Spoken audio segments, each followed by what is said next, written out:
A day of my life being a wife of Taiwanese. Hello guys, it's Morena in the here. Ito pala yung ganap namin last year, December, kaya ayun, late upload po siya. Ito po yung pagpunta namin sa Taipei. Together my husband and my friend. Pero dahil nga magkaiba kami ng tirahan at ayun, hindi na kami nagkakasabay-sabay na nag-travel. Pero ayun, nauna na sila at nahuli kami. 'Di ba? Ayun, nagsakay lang kami ng kway-kway. Kway-kway lang tawag nila dun eh. Kasi nga, hindi naman siya yung mabilis na mabilis. Sakto lang. At bumahi kami ng maging 2 hours and 50, ganon. Parang ganon yun. Basta yun. Ayun, nakasakay na kami at charan! Andito na kami sa aming destination sa Taipei, Ximending. Ximending, ito yung kadalasan pinupuntahan or ito yung tourist spot ng Taipei. Dito lagi nagpupunta ang mga tao para mamasyal kasi nga tignan nyo naman, 'di ba? Andiyan na lahat, may view show. Oh, andyan pala yung hindi ko na siya napansin. Dito ko lang sa video napansin. And then, pagkatapos namin dun guys, syempre, nagpunta kami ng Sifung. Ayun yung parang old street nila dito. Old street bang tawag dun? Basta sa may, nakalimutan ko na guys dahil nga tagal ko nang hindi na-upload itong video na to. Pero ayun, ito din yung magandang pasyalan. Para siyang Baguio. Kasi yung daanan paikot-ikot din, tapos sobrang lamig, tapos umaambon-ambon pa. Kaya ayun, hindi namin masyado na-enjoy. Pero masaya naman kami guys kasi ang daming turistang nagpunta dito kahit na umuulan. At yun, ang ganda dito guys kasi nga ang ganda ng ambience. Yan, yung mga kasama ko, hindi ko lang makita. Ayan sila, yung mga kasama namin. Tapos ayan, naglibot-libot lang kami guys. Tingin-tingin lang kung anong pwedeng kainin. Tapos ayan yung trending na kakanin ba yun? Ayun. Yan yung trending dito na kinakain ng mga turista kahit mga native Taiwanese dyan. Yan din yung kanilang binibili kasi nga masarap siguro kasi nga ang daming nakapila, so means masarap. Ganun dito eh, pagka maraming nakapila, ibig sabihin masarap yung tinitinda. Ganon, diba? Ang ganda. Pero ayun nga guys, pagkatapos namin doon, syempre lakad-lakad pa kasi nga itong old Chifun ba yun? Basta doon maluwang, malawak, di mo alam kung saan pa sikot-sikot. Ayun yung mga kasama namin, di ba?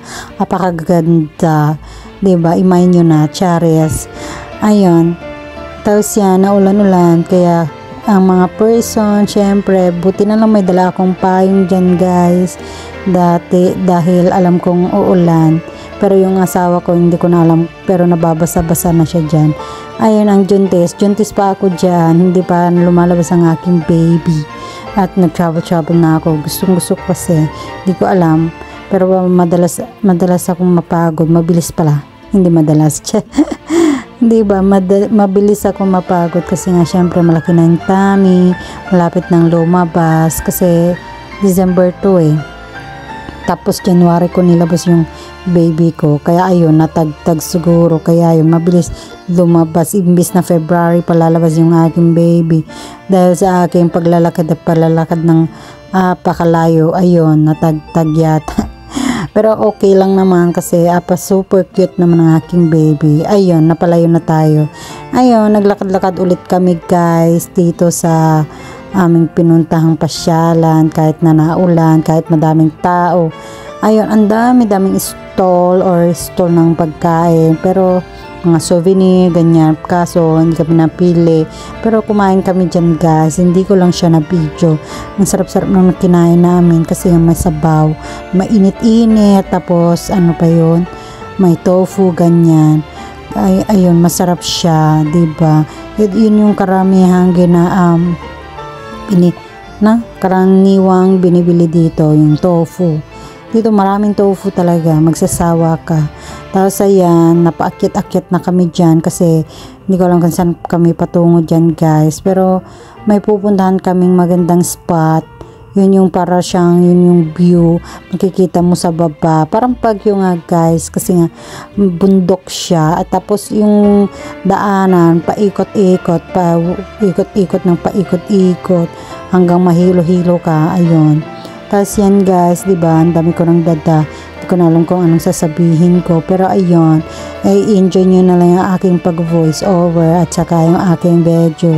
Tingnan mo naman yung asawa ko, naiwan niya yung mga kasama namin, kaya yun, nahintay kami, kasi nga syempre bawal maghiwalay. Ayun, katapos nyan guys, syempre lakad-lakad na naman kami, at yan na po yung sinasabi ko. Ayun yung asawa ko, tingnan nyo naman, gusto magpasikat, charis. Ayan sinasabi ko, bundok siya, at yun, diba, diba, nakita yung mukha ko, kala mo maganda, kala mo chaba ching ching, diba, yung buhok ko dyan, imbes na curl, naging girl, hindi ko na maintindihan, naging burarang. And then pagkatapos nun guys, syempre nag-uwi na kami at bumunta na kami dito sa Taipei City Hall. Ito naman yung maganda din dito sa Taipei na pinupunta ng mga turista. Yan mga kasama ko, ang sexy, ang gaganda, diba? Ito yung sa City Hall ng Taipei. Yun, na ito nung dati dun kami sa may Taipei sa may hindi dito mismo sa doon sa Taipei 101, pero ngayon meron bago dito, kaya ayun, sinubukan namin pumunta, at yun naman, na-enjoy naman namin guys, kasi nga maganda dito at maraming mga turista, kahit simple lang siya, maliit lang siya, pero madami kang makikita guys, diba?